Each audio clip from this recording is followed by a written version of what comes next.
हुई हैं, तो ये एक बहुत अच्छा बड़ा विषय है और जो जरूर उसका मतलब कि I would say that it is the necessity and need of time.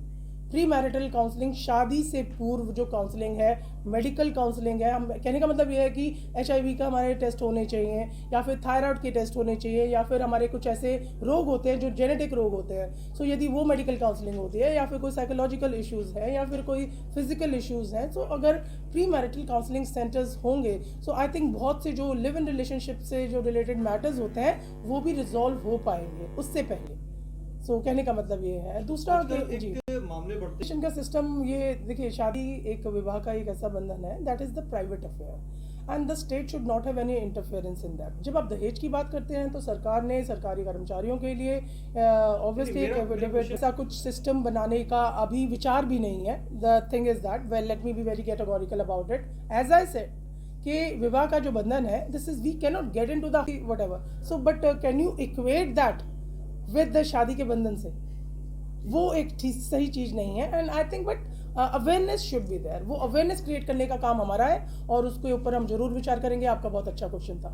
इस तरह से भी लिव इन रिलेशन के कोई का मामले कोई आपके साथ बहुत every third fourth fifth matter is live in relationship and the problems that women face और men face after that.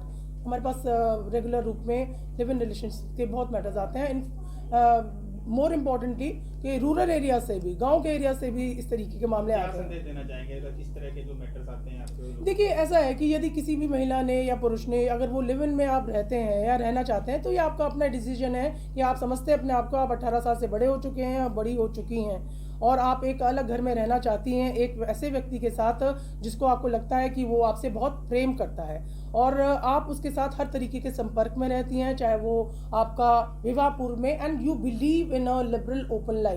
So when you believe in that, after that when you claim after 3, 4, 5 months or years कि आप उसी व्यक्ति के खिलाफ एक 376 का पर्चा दर्ज कराने की आप बात करती हैं कि इसने मुझे छोड़ दिया, जब डिसीजन आपका था रहने का भी और छोड़ने का भी या उस लड़के का भी, तो उस लड़के के भी उतने ही अधिकार होने चाहिए मुझे लगता है, at least in live in relationship. And there has to be some kind of एक लॉ या कुछ गाइडलाइंस होनी चाहिए, और maybe some kind of एक जो कहते हैं ना कि contractual something, at least when you are, because बाहर ऐसी इस प्रकार के कॉन्ट्रैक्ट होते हैं, इवन शादी के बाद भी होते हैं। सो लेकिन लिव इन रिलेशनशिप बिकॉज एकदम एवरी डे कुछ ना कुछ समस्याएं आती हैं, कुछ ना कुछ, बिकॉज इससे हमारा काम का बोझ भी बढ़ता है, पुलिस का भी बढ़ता है, पर्चे दर्ज होते हैं अगर लड़के ने शादी नहीं करी तो। So if some kind of guidelines are there from the judiciary और maybe in the coming years और maybe some PIL can come, तो आई थिंक इसमें थोड़ा सा हम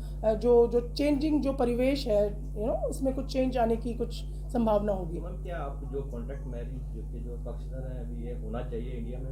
not marriage, I am talking about marriage और living relation दोनों की बात की हुई, दोनों के कॉन्ट्रैक्ट होते हैं। नहीं, आई एम टॉकिंग अबाउट बाहर के बारे में मैं बात कर रही हूँ, not in India, not in India. But देखिए, हम मुस्लिम लॉ में तो मैरिज एज अ कॉन्ट्रैक्ट ही माना जाता है।